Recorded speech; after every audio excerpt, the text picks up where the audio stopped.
Hello, and welcome to the first pay-per-view of the TEW 2016 Challenge Run. This here is going to be the Elimination Chamber, and I'm excited to get this underway, so let's just jump straight into it.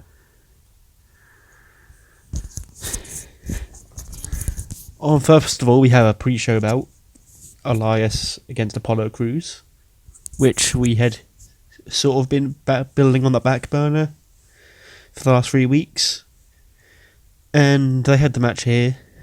Apollo Lashley has the match in hand when two men run out of the crowd, those being Heath Slater and Dragon Aisu, who run in and attack Apollo, causing Elias to pick up the win here on the pre-show. Very interesting turn of events.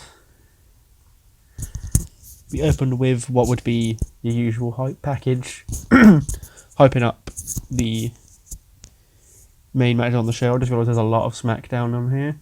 Well, technically, the Becky Charlotte stuff has been happening on Raw. This is Raw kind of as well. And then Reign and Rawley in the Chamber of SmackDown, so it doesn't really matter. We can have the women, well, technically the Tag Team Chamber, but in the game it's just a normal women's Elimination Chamber match.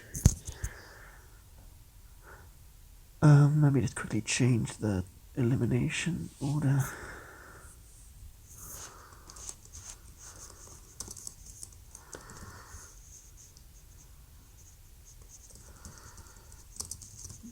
Okay, so the women I picked to represent the respective teams are Peyton Royce of the Iconics, Nia Jax, Sonya Deville, Liv Morgan of the Riot Squad, Kairi Sane, and Sasha.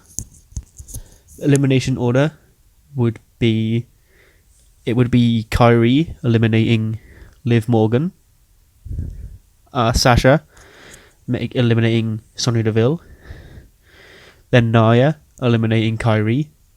I know, but what are you gonna do?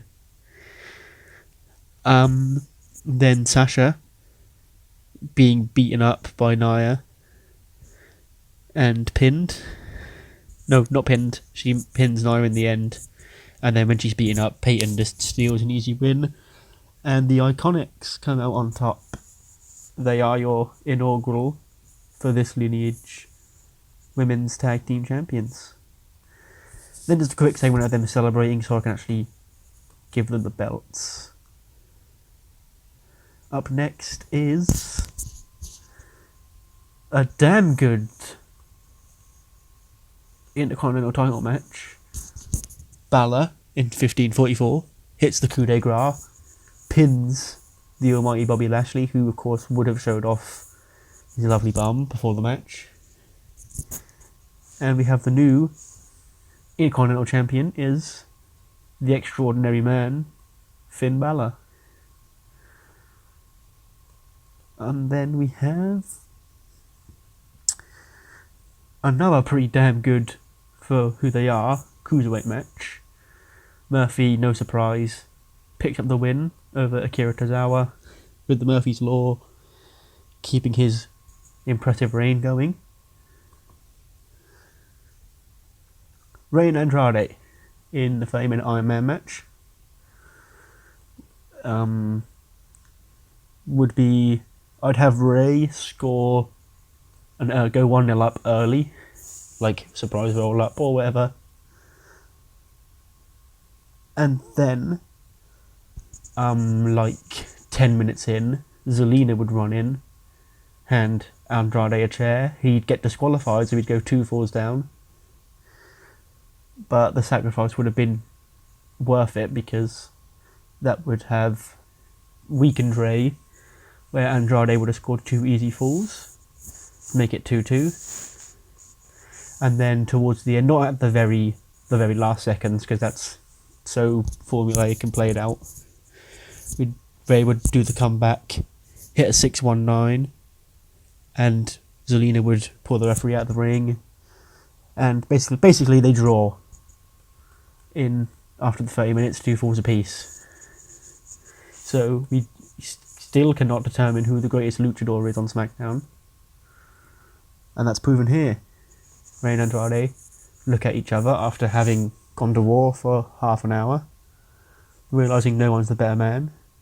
Andrade offers a handshake to Rey Mysterio, who accepts, and the two appear to have called a truce for the time being.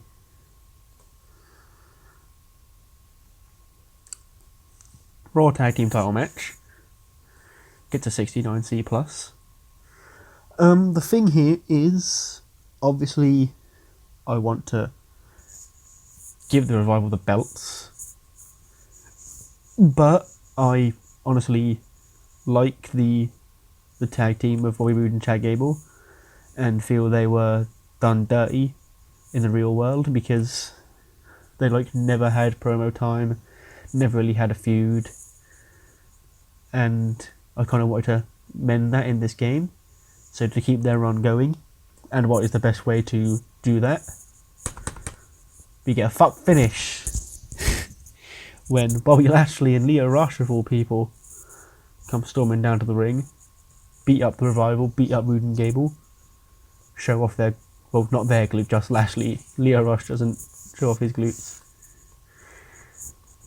But what is the intentions behind the Bobby Lashley attack?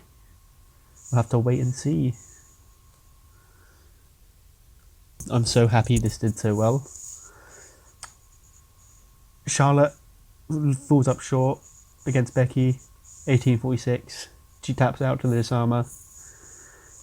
Becky will keep her one-on-one title shot at WrestleMania, and it will not be a triple threat.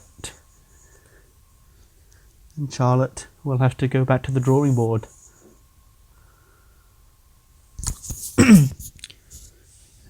The Usos scored the pinfall over Shane McMahon in this match to win the SmackDown Tag Team Championships from the co-besties McMiz.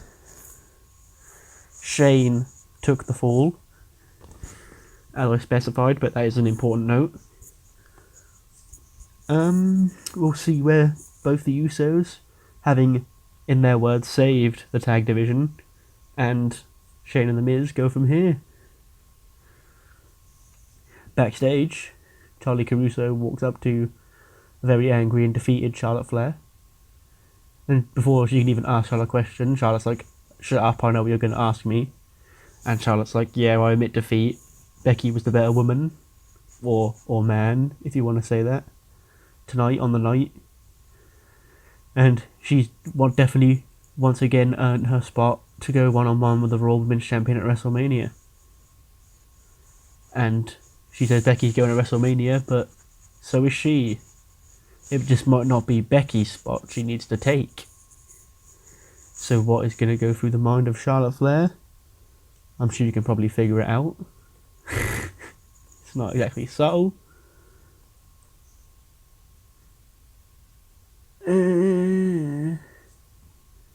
This could have done better. It's the Chamber. And I'll explain while I'm going through all this. It would have been Daniel Bryan would have eliminated Jeff Hardy first with the knee, and then we'd have had Mustafa Ali pin Shinsuke with a 450, probably off one of the pods, if that's something he's content doing. Then AJ would have been pinned probably by Randy with an RKO. And Ali would have pinned Orton. And then, just when it looks like he's doing so well in his first Chamber match, Bryan... Actually, no, we probably wouldn't have Bryan. I'd probably have either Shinsuke or AJ pin Jeff Hardy. Because Bryan would weasel his way in, score a pin over a beaten Mustafa Ali, and retain the lovely hemp title. The end, and the show gets an 81B. Could have been better, but the Chamber match was a bit of a letdown. Match of the night, I believe, was tied between Charlotte and Becky and Balor and Lashley. And that is the first pay-per-view done and dusted with. And I'll see you for the Fallout on Raw.